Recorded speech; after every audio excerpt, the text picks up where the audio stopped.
पहले प्यार का झांसा दिया, लालच दिया, हिंदू लड़कियों को अपने जाल में फंसाया, नशीला पदार्थ पिलाकर रेप किया, अश्लील वीडियो बनाया और फिर शुरू हुआ राजस्थान में एक और ब्लैकमेलिंग कांड। जो लड़की हैवानों के चंगुल में फंसी वो अपनी सहेलियों को भी उनके पास लेकर जाने को मजबूर हो गई, क्योंकि उन्हें धमकी मिली थी कि अगर अपनी हिंदू सहेली को नहीं बुलाओगी तो तुम्हारे साथ जो किया है उसका वीडियो तुम्हारे घर वालों तक पहुंच जाएगा। तुम्हें ऐसे वायरल करेंगे कि किसी को अपना मुंह दिखाने तक की लायक नहीं रहोगी। इसके बाद तो वही हुआ जो ब्लैकमेलर चाहते थे। वो एक लड़की को अपने जाल में फंसाते और उसके जरिए कई और लड़कियों तक पहुंच जाते। इसके बाद कैफे में मुलाकात होती, फिर से नशीला शरबत पिलाया जाता और बेहोशी की हालत में रेप होता। फिर अश्लील वीडियो बनाए जाते और वही डर्टी पिक्चर रिवाइंड होता जो राजस्थान ने साल 1992 में देखा था। जी हां, यह अजमेर सेक्स स्कैंडल पार्ट 2 है और जिसने भी 1992 का वो डर्टी पिक्चर नहीं देखा उनके लिए यह कहानी ही काफी है। और तो और ये कहानी इतनी खतरनाक है, इतनी भयानक है कि सिर्फ एक कस्बा या जिला नहीं बल्कि 1 दर्जन से ज्यादा कस्बे इसके कारण बंद हैं। और ब्यावर की ये चिंगारी अब अजमेर और भीलवाड़ा में भी आग लगा रही है। ब्यावर के विजयनगर में बड़ा जुलूस निकाला जा रहा है। मांग है कि जो आरोपी हैं ब्लैकमेल कांड के उनको फांसी की सजा हो। मांग ये है कि सीबीआई द्वारा जांच की जाए। और आप देख सकते हैं किस तरह से महिलाएं जो हैं वो इस पूरे जुलूस की अगुवाई कर रही हैं। ये तमाम जो महिलाएं हैं जो आक्रोशित हैं, जो कि इस दर्द से गुजर रही हैं कि इस प्रकार का मामला विजयनगर में सामने आया है। क्या नाम है आपका? ममता।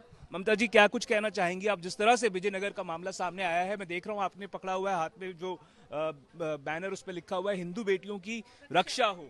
हाँ, प्रशासन से यही कामना करते हैं, यही मांग कर रहे हैं कि जो उन लड़कियों के साथ हुआ उस किसी के साथ नहीं हो और कड़ी से कड़ी उनको सजा दी जाए। प्रशासन उनके साथ जितना कड़ा से कड़ा व्यवहार कर सकता है करे और उनको सजा दे।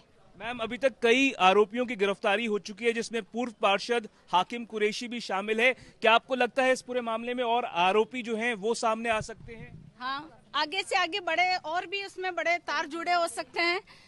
कोई भी बड़े नेता वगैरह इसके साथ जुड़े होंगे। मैं चाहूंगा एक बार कैमरा पर्सन दिखाएं कि कितना बड़ा ये जुलूस का काफिला है। जो लोग यहाँ पर निकल रहे हैं, महिलाएं इसमें आगे हैं, पुरुष भी इसमें शामिल हैं। जिहाद नहीं सहेंगे हिंदू समाज, ये लिखा हुआ है एक बैनर पर। फूल नहीं चिंगारी है, हम भारत की नारी है।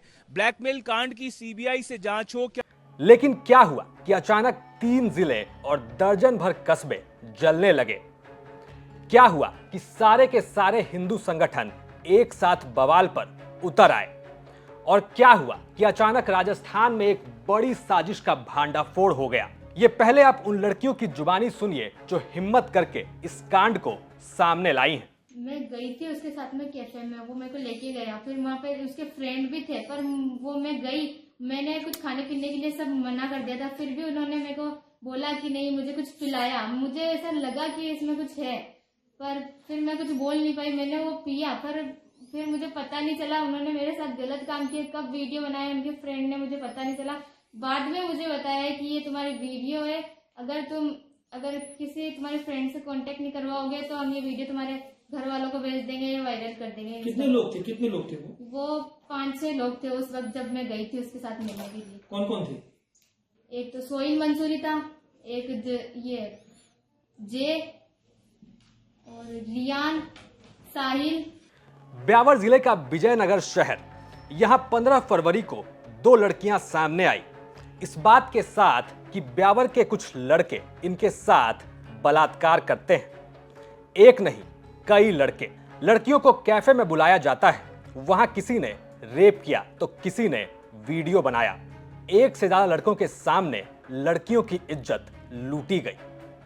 इसके बाद उनके वीडियो दिखाकर उन्हें ब्लैकमेल किया गया, ये कहकर कि अपनी और दोस्तों को लेकर आओ, नहीं तो वीडियो वायरल कर देंगे। वो लड़कियां मजबूर होकर लड़कों के पास जाती रहीं और वो लड़के उनका इस्तेमाल करते रहे। वीडियोस के दम पर लड़कियों का बार बार बलात्कार होता रहा और शहर में किसी को कानो कान खबर तक नहीं थी। यहां तक कि लड़कियों से जबरन नमाज पढ़ने को भी कहा गया कि तुम भी हमारी तरह मुस्लिम बन जाओ। उसने मेरे को नमाज पढ़ने के लिए भी बोला था, बुर्का पहनने के लिए भी बोला था। उसने ये बोला कि हमारे शुक्रवार के दिन 5 टाइम की नमाज होती है, रोजे वगैरह होते हैं, रखने वगैरह की, और बुर्का पहनने के लिए भी बोला था। उसने ये भी बोला कि शॉर्ट्स कपड़े नहीं पहनने, कुर्ता वगैरह ये सब। और वो कभी कभार ऐसे मिलने के लिए भी फोर्स करता था, और भी लड़कियों को संपर्क लेने में भी फोर्स करता था। और अगर मैं उसको ये चीज बोलती कि मैं अपनी फैमिली को बताऊंगी करूंगी, तो ये बोलता कि तू अपनी फैमिली को नहीं बताएगी, अगर बताएगी तो या तो तेरी फैमिली को खतरा है या तेरे को है। आपके जरिए कितनी फ्रेंड गई उनके पास? मेरे जरिए नहीं कि मेरे अलावा 4-5 फ्रेंडे हैं जो उनके जाल में फंस चुकी है।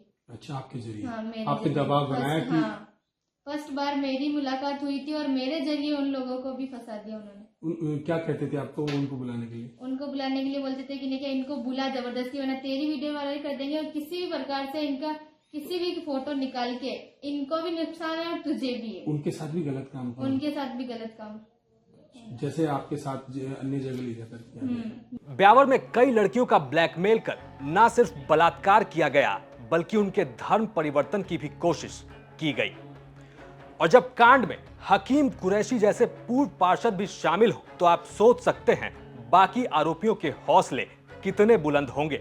इसी बीच राजस्थान की वित्त मंत्री और डिप्टी सीएम दिया कुमारी का भी ब्यावर कांड पर बड़ा बयान सामने आया है। मैडम, विजयनगर के अंदर मामला आया है बच्चियों का देह शोषण और धर्म परिवर्तन का, क्या कहना चाहिए? नहीं, इस पे पूर्ण रूप से हमारी सरकार कार्रवाई कर रही है, अरेस्ट भी किया गया है और इस पे बिल्कुल ही कोताही नहीं बरतेंगे। पूरी तरह से जो दोषी हैं उन पे कार्रवाई होगी और सजा भी मिलेगी।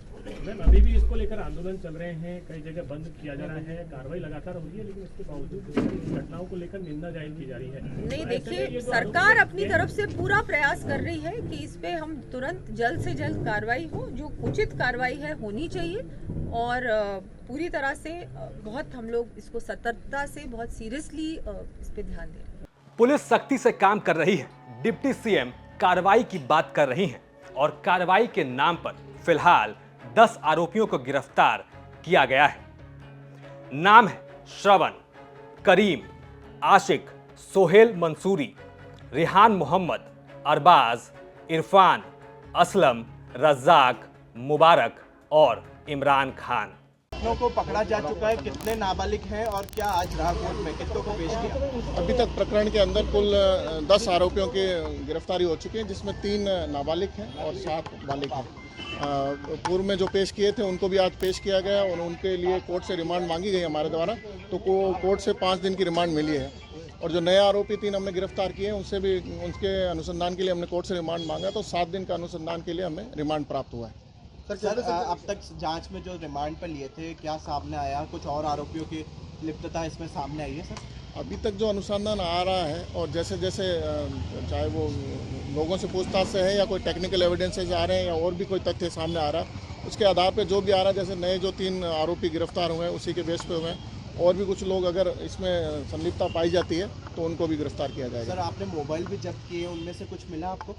मोबाइल को जो टेक्निकल हमें एविडेंसेस मिलने थे वो हमने चाहिए, तो वो जो मिले हैं वो फाइल्स पे लिए हैं, और एफएसएल जांच के लिए हमने फॉरेंसिक टीम में लैब में भी भिजवाया इनको। होटल संचालक एक कैफे संचालक है जिसको गिरफ्तार किया गया, अन्य कैफे संचालक जो भी इसमें संलिप्तता पाई जाएगी उनके खिलाफ भी कार्रवाई की जाएगी। सर, कैफे के सीसीटीवी वगैरह उनको भी चेक किया, कुछ मिला? वो सारे जो भी एविडेंसेस हैं जो इस प्रकरण को प्रोसिक्यूशन की तरफ से कामयाब बनाने के लिए लिए जा सकते हैं, वो हम सारे लिए जाएंगे। बालिकाएं नाबालिग है, इसलिए वो इतना अपने भले बुरे के बारे में समझती नहीं है, और जो लड़के हैं वो भी वहाँ के स्थानीय हैं, और उन्होंने जिस प्रकार से ये घटना घटित की है वो बड़ी गंभीर है, और दूसरी प्रकार की जो भी इसमें है अन्य तथ्य लेकर के बिल्कुल कठोर कार्रवाई की जाएगी। सर, इसमें कोई सोची समझी साजिश तो नहीं है? साजिश नहीं, धीरे धीरे कनेक्शन होता गया, और ऐसा लग रहा है कि भी एक प्रकार का बड़ा मतलब कनेक्शन हो गया आपस में इनके, तो भी हम इसका उजागर कर देंगे इन्वेस्टिगेशन से। अब इस पूरे कांड के सामने आने के बाद पब्लिक में गुस्सा लगातार बढ़ता जा रहा है। एक तरफ भड़के लोग हैं तो दूसरी तरफ हिंदू संगठन। कोई उम्र कैद मांग रहा है तो कोई कह रहा है आरोपियों को फांसी दो। ब्यावर, अजमेर और भीलवाड़ा में कई कस्बे रह रहकर बंद किए जा रहे हैं और हिंदू लड़कियों को टारगेट करने के नाम पर बवाल थमने का नाम नहीं ले रहा है। और जब खुद राजस्थान के राज्यपाल तक ने कह दिया है कि सिर्फ हिंदूवादी संगठनों से जुड़ने के कारण कुछ लड़कियों को टारगेट किया गया, क्या हिंदूवादी संगठन से जुड़ना गुनाह और पाप है? अब ऐसा नहीं चलेगा और अगर कोई हमें टारगेट करेगा तो हम भी जवाब देंगे। जब खुद राज्यपाल ये कह रहे हैं तो आप सोच सकते हैं ब्यावर का ये ब्लैकमेलिंग कांड कितना बड़ा और खतरनाक है। कम से कम लड़कियों की ब्लैकमेलिंग, बलात्कार और धर्म परिवर्तन की बात तो सही ही है। आप देख रहे थे क्राइम सीन। साथ ही राजस्थान की तमाम खबरों के लिए आप देखते रहिए राजस्थान तक।